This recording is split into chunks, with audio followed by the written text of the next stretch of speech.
Olá! Muito se fala hoje sobre energia. Quando estamos com baixa energia, a energia que transmitimos, a energia que recebemos.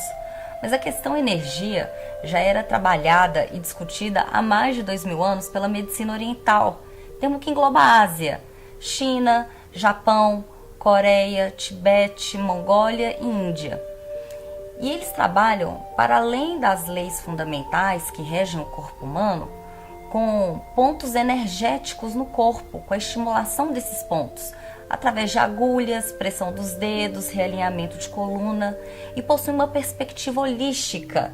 Eles trabalham com todos os fatores que envolvem o ser. E eles trabalham com vários fatores que envolvem a vida do ser humano para fazer um diagnóstico da mazela que está acontecendo no corpo. O convidado de hoje é um eterno estudante e praticante da medicina oriental. É um querido, eu me trato com ele pessoalmente, tanto a mente, através de práticas de meditação, quanto no corpo, e eu afirmo um ganho de qualidade de vida. Seja bem-vindo, Gerson Rubim.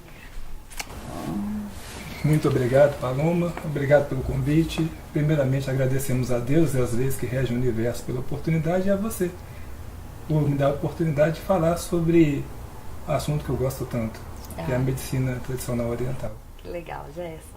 Gerson, o que você pode nos contar sobre a medicina oriental e no que ela diferencia da nossa medicina, da medicina ocidental? Bom, a medicina oriental, como você citou, os primeiros tratados remontam um tempo a mais de 3.000 anos antes do Cristo. Então, é algo que vem sendo aperfeiçoado ao longo desse período e é uma constante. Não teve tanta ruptura quanto nas nossas questões ocidentais. A ocidental também vem progressivamente crescendo e crescendo junto com a parte holística e que está ficando interessante. Agora que vem essa parte holística na ocidental, na oriental já era praticada há muito tempo. É esse o grande diferencial que eu vejo hoje. E o tratamento na prática? O que a medicina oriental na prática tem de diferente da ocidental? O holístico. O tratar o todo. O tratar a cabeça, as suas ações, o que envolve o seu dia a dia, o seu cotidiano e olhar para o ser como um todo. E a interação do ser com o meio ambiente e com os demais. Isso que para mim é o grande X da questão, é a parte mais interessante da medicina oriental. Então o que você está me dizendo é que na hora de diagnosticar alguma mazela do corpo, o doutor, não sei como é que é o nome dessa pessoa que trata através da medicina oriental, ele faz todo um check-up da vida social, do ambiente emocional, psicológico da pessoa para identificar uma dor no corpo? Sim. A anamnese, ela tem que ser completa, porque não aparece uma doença do nada. Como às vezes nós conversamos nas nossas particularidades e agora a gente vai trazer para as pessoas, as doenças elas são sempre um meio termo. Você imagina um céu ou um inferno, ou então você imagina o céu, ou Baal, ou Xenol, qual o nome que quiserem dar para essa questão ruim da nossa vida. A doença fica nesse meio, tentando te avisar, olha, retoma, toma o sentido contrário, que o caminho que você está indo não é bom. Então esse é um dos aspectos que, para ser observado, eu tenho que olhar como que você lida no seu dia a dia, como é que é você no seu trabalho, como que a sua relação interpessoal, você e seus familiares, você e seus amigos, como que você lida principalmente com você mesmo. O grande X da medicina oriental é como que você trata você mesmo. Então, veja se eu entendi, o corpo é para ser saudável.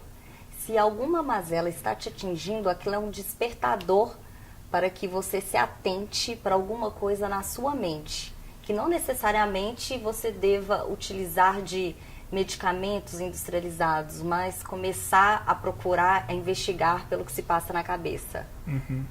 E ali, os dois tratamentos, através de remédios também, eles possuem produtos medicamentosos? Sim, mas sempre num âmbito bem mais natural. Para você ter uma noção, Hahnemann, que é considerado o pai da homeopatia, Hahnemann provou que o corpo humano foi criado para começar a envelhecer aos 74 anos. A envelhecer aos 74 anos. Nós temos inúmeros estudos, e quem tem oportunidade de viajar para a Ásia encontra pessoa com 110, 112 anos na lida, carregando feixes de lenha, fazendo atividades normais, coisas que para nós ocidentais nós ficamos completamente abismados. Mas vou me remeter a mais um filósofo. Um Décimo Juvenal, que era um poeta, um filósofo romano, ele falava mente de sana em corpo de sano. Então ele já falava mente sadia, corpo são. Então a nossa cabeça é o nosso governo, é o nosso governador. Mas a nossa cabeça está associada à nossa alma. Nós somos um reflexo. Esse corpo é um mero reflexo do meu estado espiritual. É um mero reflexo do que chama-se de protoforma espiritual, perispírito, do pretérico. Tem N nomes, N corpos que chegam a demonstrar o meu físico. Então, quando eu mostro para você que uma enfermidade, ela foi criada em algum ponto do meu ser, por alguma situação. Parte-se primeiro quase que de uma situação imaginária, que é o não tangível, mas que é uma matéria quintessenciada, a chegar no ponto de solidificar ou de dar uma demonstração física mesmo no nosso corpo. A medicina oriental, ela explica o câncer, porque o câncer atinge milhares de pessoas, é um sofrimento e gera um sofrimento para a família toda. Ela explica de alguma forma o que é o câncer? Não só a medicina oriental, mas a parte holística. Os próprios tratamentos espirituais, as próprias falas já remetem com relação ao câncer, provém do nosso estado sentimental. Esse fungício que temos no nosso corpo em estado dormente, ele se agrava dia após dia e vai se formando colônias e vai crescendo essas colônias através da nossa forma de pensamento, o nosso cunho emocional. Um exemplo, você começa a engolir muito sapo. Você desenvolve ali um problema na tireoide, desregula, passa a ter hipo ou hipertireoidismo. Depois disso, a sua digestão fica sempre comprimida, você come pouco, se sente insuflado, cheio. Por quê? Você está engolindo coisas que não eram para você estar engolindo ali. E nem muito menos ir à fronte para poder brigar. Mas você tem que saber se posicionar para poder se livrar dessa enfermidade. Nesse desenvolvimento, com mais os hormônios ou suco-hormonais do seu corpo, vai crescendo, começa pequenas feridas e quando você assusta, o mal está alojado. Tireoide, estômago e às vezes até mesmo no intestino. A diabetes explica como? Bom, só mais uma questão. Para nós não pegarmos o câncer única e exclusivamente com isso, tá? A gente está colocando o posicionamento, a forma que é a parte holística que nós vemos o câncer. Mas o câncer também é um resultado das questões da sua alimentação, do seu comportamento diário, da ausência de atividade física, excessos de remédios sem necessidade, que tem pessoas que praticamente se drogam o tempo inteiro, tem uma dorzinha de cabeça, quer recorrer a um remédio, sente uma dorzinha no tornozelo, quer tomar remédio, e isso tudo vai desgastando a sua parede estomacal. E a questão hereditária também, né? Isso, tem outros fatores. Mas nós, que trabalhamos com a medicina oriental, nós buscamos sempre esse ponto, das pessoas olharem para elas olharem quais são os comportamentos que ela tem ao longo do dia a dia, que está desenvolvendo essa enfermidade no corpo físico dela. Agora, o diabetes, quando a gente olha a questão do diabetes, quando você faz um tratamento de diabetes, as pessoas normalmente retiram o sal e o açúcar, tiram o equilíbrio da vida. E quando você conversa com essas pessoas, são pessoas que estão desequilibradas, são pessoas que estão muito angustiadas, são pessoas que estão lentas na sua forma de comportamento, que chega a refletir nas suas ações. Essa lentidão que eu me remeto se eu posso te auxiliar agora, por que eu vou deixar para fazer depois? Se eu posso te pedir desculpas agora, por que eu deixo para depois? Então esses são os comportamentos que vão desencadeando outros males maiores e vão afetar rins, vão afetar pâncreas, vai afetar baço e vira aquela bagunça inteira de um órgão afetando o outro até chegar num ponto que um dos órgãos começa a falir. Normalmente acontece o processo no pâncreas e nos rins. Então, a medicina oriental, ela tem uma perspectiva de autocura, na medida em que, se a gente começa a olhar mais para a gente começa a se autodiagnosticar mentalmente e começa a evitar males do corpo. Quais são as práticas indicadas para as pessoas, para elas tomarem essa consciência mental e corporal? Olha, eu vejo da seguinte maneira. Vamos enumerar alguns fatores. Primeiro, olhar para si mesmo. Olhar para o seu comportamento. Analisar. Tirar essa persona. Persona é a máscara. Tirar a máscara e olhar para você mesmo. Olhar quais são as suas atitudes. Você é uma pessoa arrogante? Você é uma pessoa prepotente? Você é uma pessoa de um ego muito insuflável? Muito vaidosa? Enfim, todos os excessos. É uma pessoa que esconde os seus sentimentos? Então, primeira coisa, fazer essa análise. Como que eu sou? A partir daí que você começa a se conhecer, você entra com outras práticas, como a meditação. Porque você não consegue fazer uma boa prática de meditação se você não conhece seus sentimentos, se você não conhece os seus temores, se você não conhece os seus demônios. A sua energia da Kundalini, ela não vai serpentear. Ela não vai conseguir subir porque vai ter um chakra ou outro que vai estar bloqueado. Além disso, a sua questão alimentar, que é muito, muito importante. Não só comer bem, mas também jejuar. O jejum é outro fator de extrema importância na vida dos seres humanos. Estou gostando muito de ver como que a medicina ocidental hoje tem encaminhado e indicado pessoas, principalmente isso na Europa que você vê muito, indicado as pessoas a fazer jejum, pessoas com diabetes mellitus, pessoas com câncer. Eles estão colocando práticas de jejum para o tratamento de saúde dessas pessoas, para deixar os órgãos desopilarem, deixar os órgãos diminuírem um pouquinho da produção de tanto hormônio, de tantos sucos, de tantos, enfim, de tantas produções que são desgastantes para a gente. Esse é um dos pontos que te leva à sua autocura. Eu vi que em hospitais de câncer, eles que tratam câncer, eles estão ensinando e fazendo os pacientes praticarem meditação, com esse sentido de ter mais eficácia o tratamento. Né? Eu apaixonei com a meditação, realmente é algo que vai ficar para minha vida.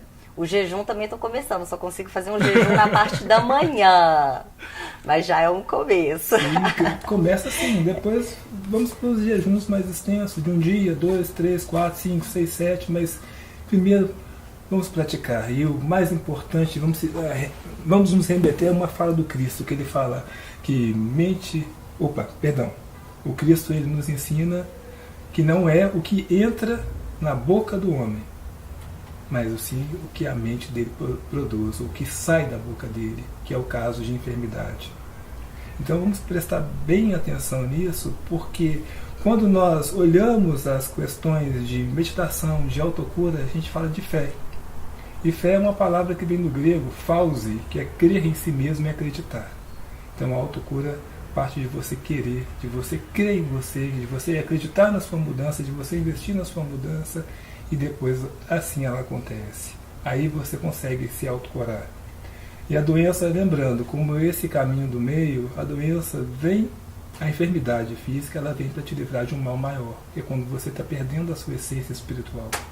Quando você está maculando tanto o seu corpo espiritual, que é algo muito mais importante. Esse corpo ele pode viver 150 anos, mas ele é finito. O seu corpo espiritual não. Ele tende a progressão. A medicina oriental ela trabalha esses âmbitos. Ela não está preocupada única e exclusivamente com o seu agora. Ela está preocupada com o que você deixou para trás, com o que você está vivendo agora e com o que você vai viver amanhã, e num amanhã muito mais longínquo do que a sua mente é capaz de imaginar. Por isso que em alguns casos é chamado até mesmo de medicina preventiva. Não só do preventiva das ações do corpo físico, mas também preventiva do corpo espiritual. Interessantíssimo. Então, assim, gente, A energia é a conexão com a gente mesmo, é conexão com as outras pessoas, com a forma que a gente interage, a comunicação que a gente tem com os nossos pensamentos, com a gente mesmo e com as outras pessoas também, porque às vezes nós somos tão agressivos, tão rudes, tão nervosos, e às vezes até dentro de casa, que gera todo aquele ambiente que vai influenciar na sua saúde depois. Então, toma cuidado com isso. Estamos caminhando realmente para uma maior consciência das pessoas, uma maior busca por mudança, por saúde física, por saúde mental, por melhores alimentos. Eu tô com muita fé na humanidade, de verdade, que estamos todos evoluindo e progredindo para melhor. E eu tenho que agradecer a ele, que abriu a minha mente, expandiu a minha mente. Eu sinto, me comparando comigo mesma de um tempo para trás, eu sinto que eu tive uma grande mudança. Eu tinha dores na barriga constantemente, dores inexplicáveis. Eu ia no médico, eu não sabia dizer, eles não sabiam falar o que eu tinha. E eu comecei a fazer esses estímulos de energia no corpo, e conversas, e estudos, e práticas de meditação com esse anjinho aqui. E realmente minha saúde melhorou, e eu quero que vocês também, fica o convite para a autocura. E gostaria de dar umas últimas palavras, Gerson? Sim. Primeiro, te agradecer novamente por essa oportunidade de estar aqui. Acho muito interessante o trabalho que você vem desenvolvendo. E esse querer que você desenvolveu, gostaria também que demais pessoas buscassem isso. Nós chegamos no pico, a humanidade está no pico de agressividade. Agora a tendência nossa é sempre buscarmos coisas melhores e que as pessoas acreditem nisso. Que as pessoas busquem essa melhoria física, não desanimem, tá? Porque às vezes vem uma enfermidade, vem um câncer, vem uma diabetes, você ainda consegue, em muitos casos, a pessoa recuperar 100%, em outras vai ficar uma grande lição que você vai salvar o mais importante, que é o seu eu. Não esse eu insuflado do nosso ego, mas o eu real do espírito. Obrigado, Paulo. Obrigada. Namastê. Namastê. Pera aí, gente, não sai daí. Vai aparecer na telinha alguns sintomas no corpo e a que atitudes correspondem. Dá uma checada. Até mais. Rigidez corporal. Orgulho. Não reconhecermos a nossa pequenez diante da criação. Dor física. Crueldade. Negação da unidade de todas as coisas. Lei de ação e reação. Isolamento, perturbação mental, histeria, temperamento violento, ódio, negação do Criador, neuroses, egoísmo, negação de nosso dever perante a humanidade, unidade, miopia, deficiências visuais e auditivas, ignorância, recusa em ver a verdade e as oportunidades de aprendizagem e crescimento, escravidão do próprio corpo, desejo e ambição refreados pela enfermidade. Gula, ganância, desejo de poder, de modelar e comandar os outros. Disfunção, coordenação motora. Instabilidade, indecisão e fraqueza de propósitos. Recusa da personalidade em seguir os ditames da alma. Como vencer? O orgulho, com compaixão e compreensão para com os outros. Olhar para os que são mais evoluídos. O ódio é a crueldade. O amor é a base da criação. Reconhecer o lado bom das coisas e dos outros. Egoísmo. Dar aos outros o que dou a mim. Confortar os outros também nos conforta. Ignorância. Não ter medo da experiência. Flexibilidade de pensamento. Não temer o novo. Gula. Respeitar a individualidade, a vontade de cada um. Instabilidade. Agir mesmo correndo o risco de errar. Confiar e não deixar passar as oportunidades. Desenvolver e seguir fielmente nossas intuições.